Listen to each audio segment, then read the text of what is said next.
بسم اللہ الرحمن الرحیم نحمدہ ونصلی علی رسولہ الکریم اما بعد۔ آج کی نماز تراویح بھی سوا پارے پر مشتمل ہے اور 8ویں پارے کے نصف سے لے کر 9ویں پارے کے ثلث تک کی آیات مبارکہ پر مشتمل ہے۔ اللہ تبارک و تعالی فرماتے ہیں کہ اللہ تبارک و تعالی کی ذات اقدس کو چھوڑ کر کسی اور کو سرپرست مت بناؤ۔ اللہ تبارک و تعالی ہی تمہارا معبود اور اللہ تبارک و تعالی ہی تمہارا سرپرست ہے۔ روز محشر تم سے باز پرس ہوگی اور پیغمبروں سے بھی پوچھا جائے گا کہ تم نے اپنا فریضہ رسالت کیسے اور کہاں تک ادا فرمایا اور قوموں کی طرف سے اور امتوں کی طرف سے تمہیں کیا جواب ملا۔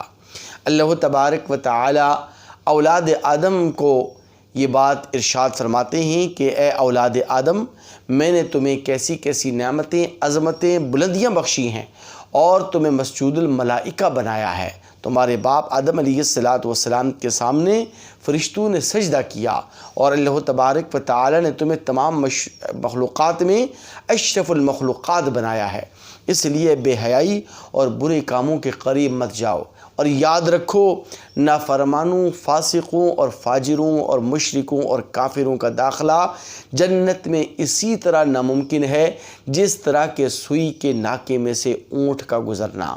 اللہ تبارک و تعالی اپنے محبوب پیغمبر صلی اللہ علیہ وسلم کی تسلی اور اطمینان بخشی کے لیے سابقہ امتوں کے واقعات بیان فرماتے ہیں اور اللہ تبارک و تعالی نے ان کے حالات بیان فرمائے ہیں کہ اللہ تبارک و تعالی کے نبی اور پیغمبر کی تعلیمات کو جس قوم نے اور جس امت نے بھی ٹھکرایا، نظر انداز کیا، جھٹلایا، اللہ تبارک و تعالی نے انہیں عذاب اور سزا کے در مبتلا کیا ہے۔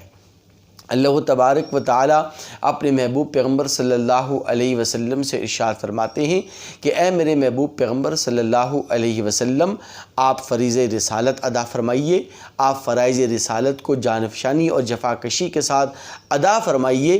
خذ العفو وامر بالعرف واعرض عن الجاہلین۔ اگر آپ کو مخاطبین کی طرف سے، آپ کو کفار مکہ کی طرف سے، قریش مکہ کی طرف سے، کافروں کی طرف سے کسی قسم کی اذیت تکلیف پہنچتی ہے تو آپ عفو درگزر سے کام لیجئے، معاف کیجئے اور جاہلوں سے اعراض کیجئے۔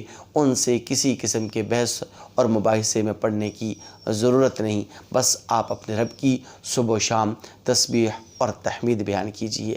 دعا ہے رب کریم سے کہ اللہ تبارک و تعالی ہمیں قرآن اور حدیث کے تمام احکامات پر 100% عمل کرنے کی توفیق نصیب فرمائے۔